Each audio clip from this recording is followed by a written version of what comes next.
السلام علیکم ورحمۃ اللہ وبرکاتہ۔ مدارس کو بند کرنے کی کوشش غیر آئینی اور تشویشناک۔ جمعیت علماء اتر پردیش کی اہل مدارس کو ہر ممکن قانونی امداد کی یقین دہانی۔ ناظرین و سامعین، اس اہم رپورٹ کو آپ سن اور دیکھ رہے ہیں محسن اسلام یوٹیوب چینل پر۔ تمام تازہ ترین اپڈیٹ حاصل کرنے کے لیے ابھی اس چینل کو سبسکرائب ضرور کر لیجیے گا۔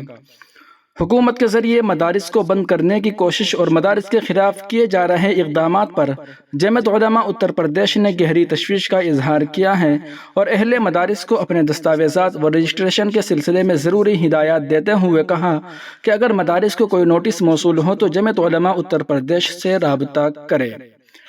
آج جمعیت علماء اتر پردیش کے صدر مولانا سید اشہد رشیدی کے ذریعے اہل مدارس کے نام جاری لیٹر میں کہا گیا ہے کہ ملک اور صوبے کے موجودہ حالات سے ہم سب واقف ہیں۔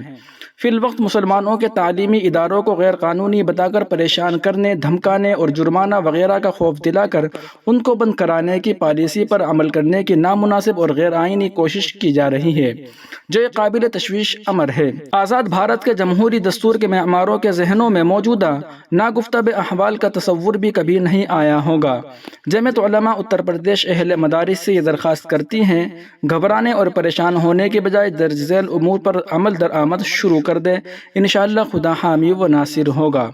نمبر 1، جن مدارس یا مکاتب کا سوسائٹی یا ٹرسٹ میں رجسٹریشن نہیں ہے وہ فوراً رجسٹریشن کرا لے۔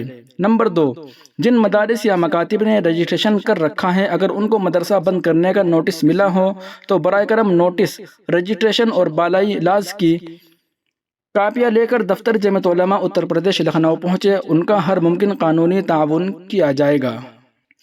اس سلسلے میں جمعیت علماء اتر پردیش نے ایک لیٹر پیڈ بھی جاری کیا ہے۔ آپ سے درخواست ہے کہ اس پر عمل کریں اور اس ویڈیو کو اپنے تمام دوستوں احباب کے پاس، تمام مسلمانوں کے پاس شیئر ضرور فرمائیں۔